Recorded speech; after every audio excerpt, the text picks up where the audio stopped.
Hi, this is Mark Mahoney, Module 16, Case Study. Category 1, the problem that was identified. Mrs. Rose is a new assistant principal at John F. Kennedy School. She is finishing up her last course in community relations. One of her goals is to have the community and school district more involved and getting the parents back involved with their kids and what they're trying to achieve in school. She has also expressed some concern that there is not enough parental involvement, and she is finding different ways to get parents involved. One way is to send a letter home to inform them of a meeting. Unfortunately, 8 parents attended that meeting.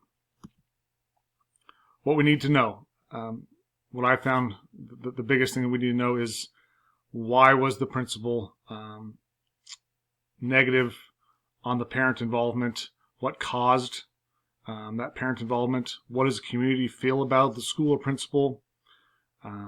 Is there enough ways to communicate with the school? Do parents have internet? Do they have computer access? Is it going to have to be phone calls, letters home? Do those letters get home from the children? And what kind of community are we in? What are the demographics of it? I think once you figure that out, you might have a better opportunity to use the resources available to communicate with them that way. The issues, the parental apathy in the school, little to no involvement from the principal, and why is that? The challenge that Mrs. Rose has in front of her to change a culture that's already been kind of established, and how can we get parents to change their views and get them more involved in the community and in the school. Category 2, the plan of action. From the start, you need to review what happened in the past. What caused the trend of non-parent involvement? Was there a PTO, PTA? If there was, how did it get disbanded? What caused that? And then I think using a survey monkey or some type of survey device to get a feel of what the community thinks about the school, what they need, what they see as a problem, and be open and honest with yourself.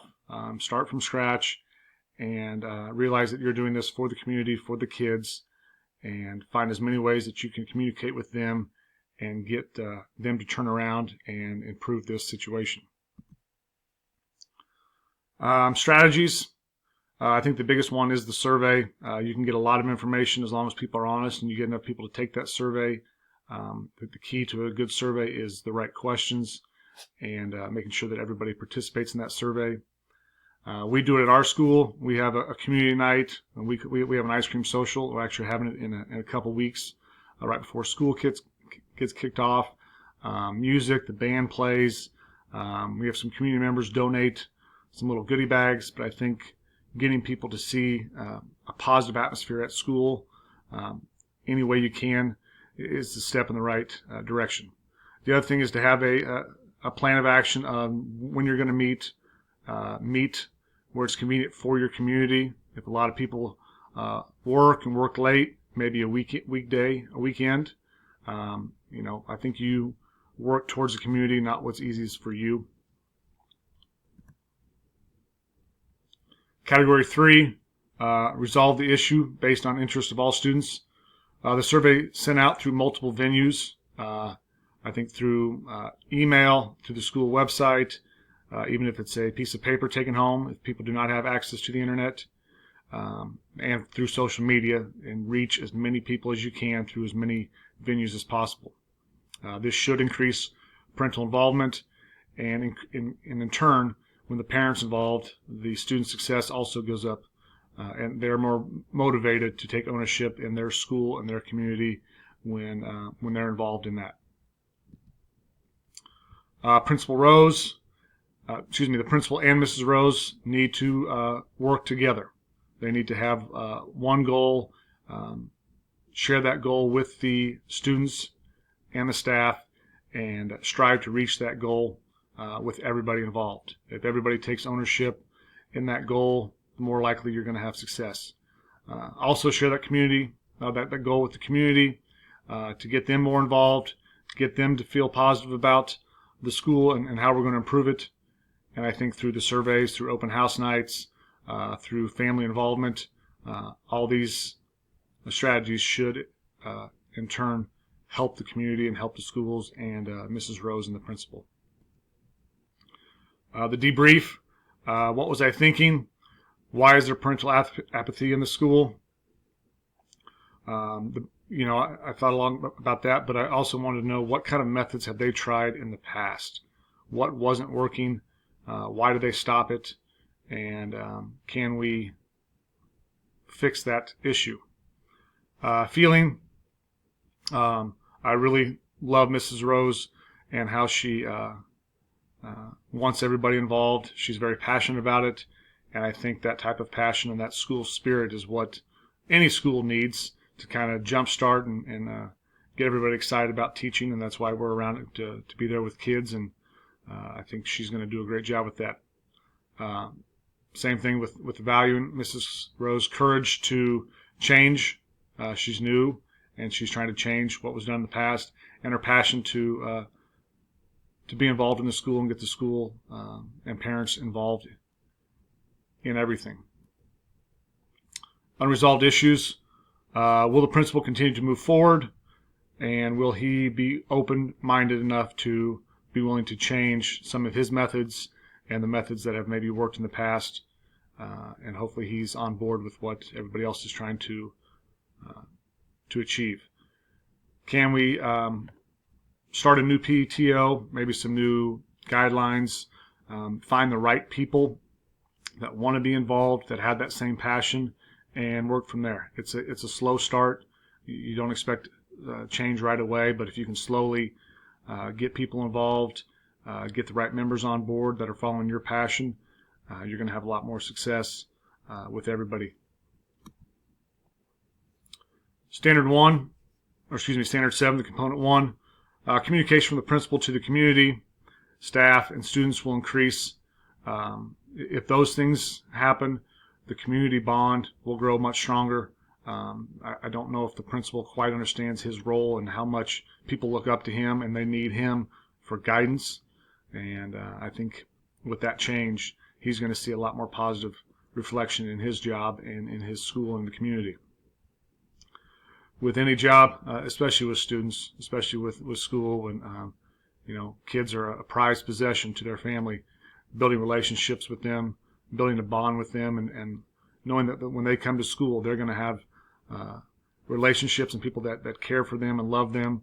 And unfortunately, some kids don't get that at home, but if they get that at school, you're going to see a lot more success out of them and enjoyment out of them, and that's why we do it. Component 2, as I was saying, children need the encouragement of their teachers and parents. Sometimes we as teachers see the kids more than the parents do, with parents work and parents are busy and that kind of stuff. So the 7 to 8 hours that our kids are at our school, they need to feel that love, that encouragement, that pat on the back that they're doing the right thing. And I think building relationships it starts from there. If a kid trusts you and if you build that relationship, most kids will do anything for you. And besides that, good data collecting on the community. Like I said, with using different avenues to research with the surveys and the community, I think it's important to continue to collect that data and see what we need to do to meet the needs of everybody involved. And component 3, with the help of surveys, communication, the school should and will be able to meet the needs of students. If you don't know, ask. And if you don't know how to ask, I think you get people around you that know how to ask, that want to be in a leadership role, that take ownership in the school, will increase the needs of the students and their success. One other way is, and our new principal's done as well, is start school traditions that maybe the community gets involved. Homecoming's an easy one. That's coming up soon, and I think if the community was involved in homecoming, people see that. People want, maybe more people will get involved at the next event, and that should be one of the goals they set for themselves and each month. In summary, it is vital that the administration and staff work towards a common goal. That's apparent in any business, but it's apparent in this discussion that everybody needs to be on the same board, so we know what we're looking for and how we can meet those needs so that everybody achieves. It's important to ensure the school and community are involved. You need them. We need the community to be involved in everything that we do. Without them, we will not be successful. Lastly, the communication and the relationships we have with community and parents is vital for success. Without communication and relationships, it's pretty hard to be successful. And I think with Mrs. Rose and what she's trying to achieve, she's on the right track to making this a successful school year and a successful community.